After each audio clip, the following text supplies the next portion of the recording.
Welcome back, LU Talks, man. Got one of my boys here with me today, man. I'm gonna let him introduce himself. Shit, my name is Alex Mugisha, co-owner of Trillest streetwear. Yeah, yeah. I can see I got my boy mask on. We got some product in here. But for the people that know you, that don't know you, go and tell them where you're from. I'm from Democratic Republic of Congo. My family moved here 2007. We lived in Boise, Idaho. Then we moved to St. Louis in 2016, and that's how I came to Lincoln. Respect, man. I know it's kind of hard, not even being from the States, not having everything that we had. Well, I can't. Yeah, it's difficult, man. It's a language barrier. You got to learn English, and a lot of the times people don't understand. Like you just brought here with nothing, so Yeah, you got just to up work. and left Yeah. home. So yeah, it's pretty difficult, but it get better later. Yeah, for sure that one. For sure that. But yeah, I wanted to ask you what kind of really made you want to get into the clothing brand? Actually, I'm not a fashion guy. I like chill clothes. I like relax. But Yeah, sweats and stuff. I know when I was a junior, one of my homeboys he had made a thing called Blood Brothers. His name TJ, and shit, I already had like a design. One of my homeboys, Big Baby. So it's not just me though. I might be co-owner, and there's another co-owner. There's only two of us that own the line, but it's just so much that people don't know. It's so much help that I got to start this. It was me at first that started it, of course. But Big Baby, I drew the design out, and I'm bad at drawing, so he fixed came it with up. the sauce. And then my older brother, he put it digitally. So like as far as this mud brother, like I came up with the idea. Then this dude named Kelly that we used to go to school with, he kind of designed the M and the B, and we had a G, but we didn't want to make it gang related. And Right, we I wanted, feel that. so but we just had just the MB, and he kind of made it like kind of unique the way it is now, and that's how we Yeah. got everything started. But I got finesse though. That's how the clothing line started. I was saving money for a car, and I was trying to sell shoes. I like shoes. I've always wanted to be like kind of like a hype beast and have like a Yeah. bunch of like my own shoe store and everything. But so I found this guy that people in St. Louis apparently bought shoes from him, and I asked a friend, "Did you buy some shoes from him?" He said, "Yeah, I got some shoes." So I was trying to buy 10 pairs to flip and resell. He gave me a decent price.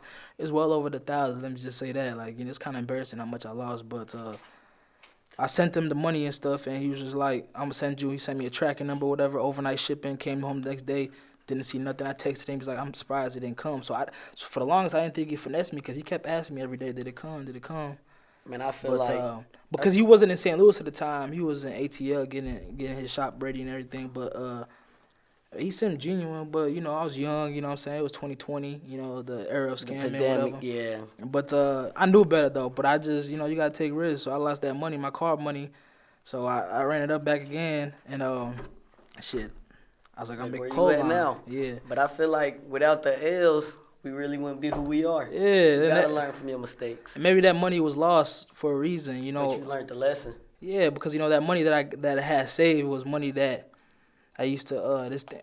Okay, anything I say on this podcast is for entertainment purposes. I used to in class, so I was known like I used to do this thing called Acelius online classes, and shit, when I moved to St. Louis, they told me I gotta restart my whole freshman year. I like, damn. So they Oh, put me fuck on. nah.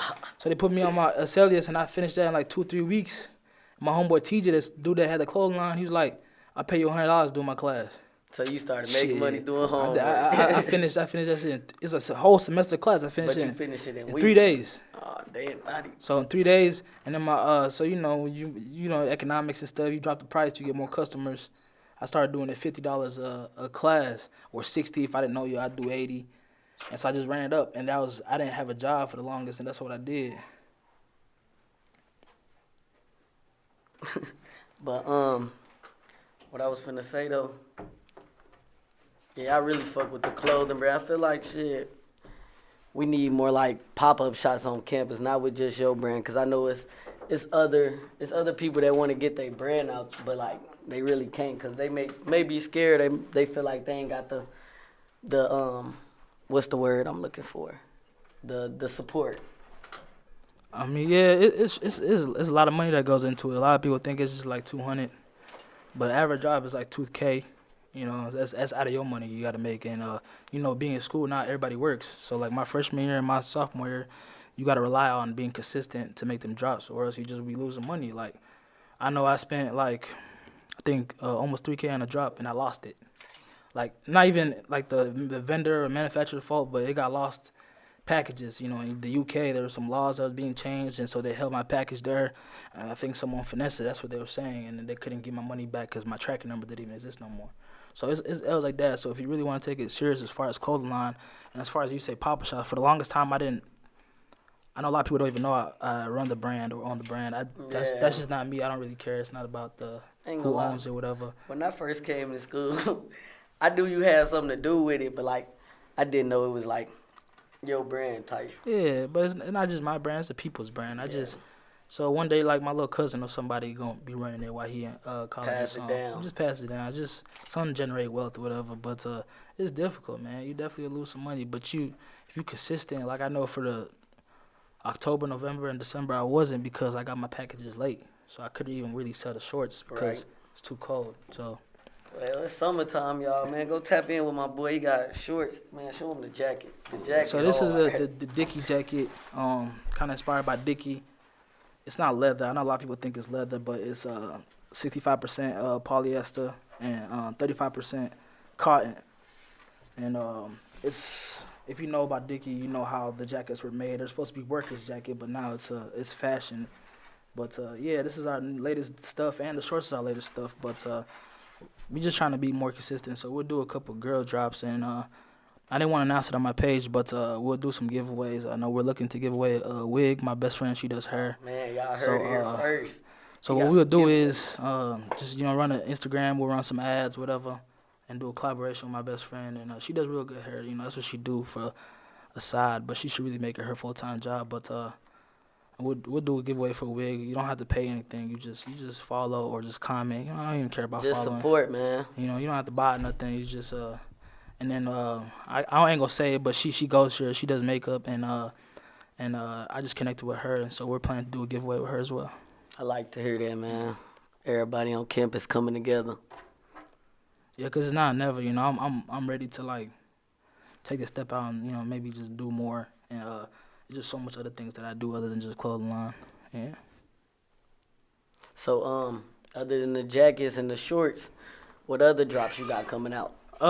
So we're not trying to redrop anything. So, but my friend has an idea to do some sweats, but I'm trying to wait for him to get colder again. You know what I'm saying? But he doesn't, like, a lot of people don't know, like, even if we drop sweats or jackets and it was summer, not everywhere is cold. I think a month back ago we got our first Canadian customer. Canada cold, so like, you see what I'm saying? So, but so it's more opportunity. So we might drop some sweats in the summer, but it's not just for America. Like, you know what I'm saying? We're not just trying to target America. Trying to target the whole world. Yeah, and plus not everywhere in America is cold at the same time. You know what I'm saying? Yeah. So yeah, that's what we're trying to do. But we're trying to focus heavy on the girls this summer, because we lack girl drops. Because when we did girl drop, that's the only thing we never sold out. We sold out on every project, but the girl drop, we still had some left. We sold a lot, but we still had some left. So I kind of felt like, there's no money in this, because, you got to sell it for cheaper than what you would sell it for guy clothes, because majority of the girls get their clothes cheaper anywhere else. So y'all did have, when we first came to school, y'all did have some hard girl sets. Yeah, but them girl sets, it was rushed. I wished I could have looked harder for a better manufacturing and gotten better material. Maybe not did printing and did something like, this is puffer print. This printed, this is printed. And then on the other drops, you probably got some that's it's embroidery, so you just got I should have brought one of them. The difference is material, and a lot of people don't understand. Like, you gonna pay for some cheap stuff from China, but it's gonna be cheap. Like, we ordered 100 shirts one time for $1,000. That's real cheap. It's supposed to be like around $2,000 or like $1,500, but they were just shit. Like, everything wasn't made correctly. The positions was mad, and the shirt itself was just, it wasn't made right. So it's just, we go to Pakistan. So if you ever want to start your clothing brand, you got a mock-up design, you can ask for my vendor. I don't care. I know a lot of people charge for the vendor, but the best way to go is Pakistan. But then if you find the one and he's in China, it don't matter at that point. But it's a lot of scammers. Like, I just got a homeboy. He top finesse. He popular. He got a clothing brand. He got finesse for, I think, like $2,000, because he tried to work with a vendor. Yeah. Yeah. About the males. Dawson. You said what? We gon' we gotta shoot another part with TT whenever she ready though. Cause I know she wanted to be in the video.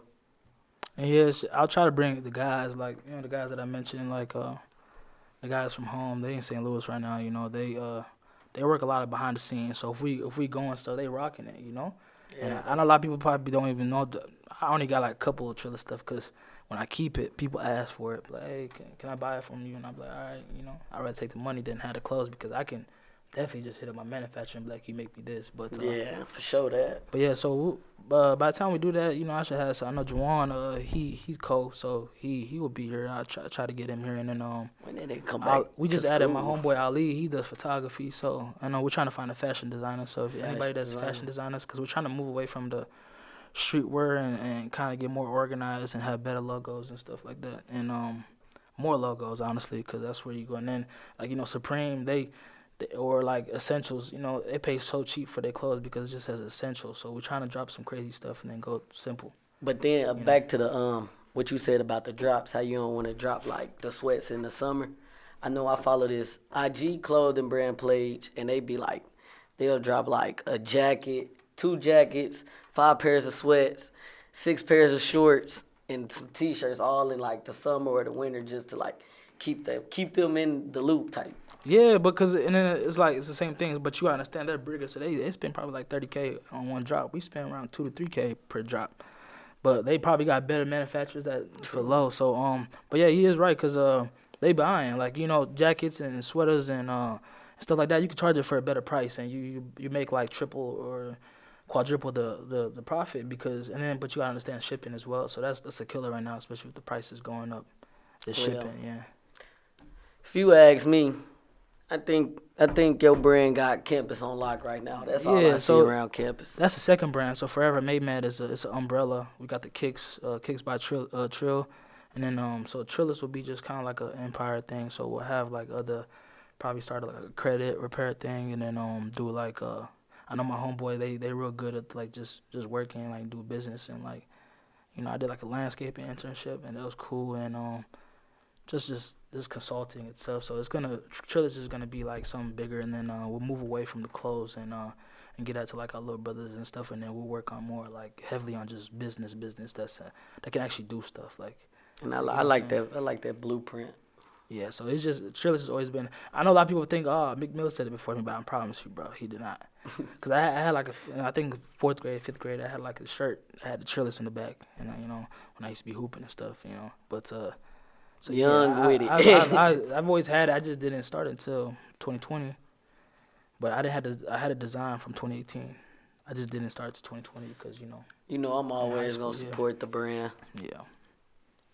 But I appreciate you coming out. I think we're finna run out of time. We gotta wrap it up. Yeah, we'll run out of time, but we'll have a part 2, and hopefully have more people here and some of the guys and everything, and talk more about going deep in like just the background and what we got next. But yeah, just be in tune for the giveaway. We just did an Airbnb giveaway for 500. So, damn, Airbnb. Yeah. So y'all better go get that wig, man. So we big on giveaways because I know as a kid I've always wanted somebody to give me stuff or just been supportive, and I know a lot of people has been helped me in my lifetime. So I know that Airbnb card, I wasn't going nowhere with it. You know what I'm saying? I had no plan, so I just did a giveaway. You get followers and you get people more engaged. Help your business. And the girl that won, she was coming to her birthday, and she has a child, so she said she was planning to go somewhere, and that helped out. So that's what you do. Yeah. Yeah. But I appreciate you for having me, though. But nah, right on for coming. Yeah. Go ahead, outro, tour. Yeah, man. LU Talks, man. You heard it here first, my boy Alex. Go shop, man. He got a lot of stuff coming. Giveaway, all tight. Yeah, I appreciate you. You guys can follow us at Trillest Streetwear, Forever Made Mad, and Kicks by Trill. And we'll have some shoes and some clothes and some other stuff, and hopefully some future events in the future. Gang.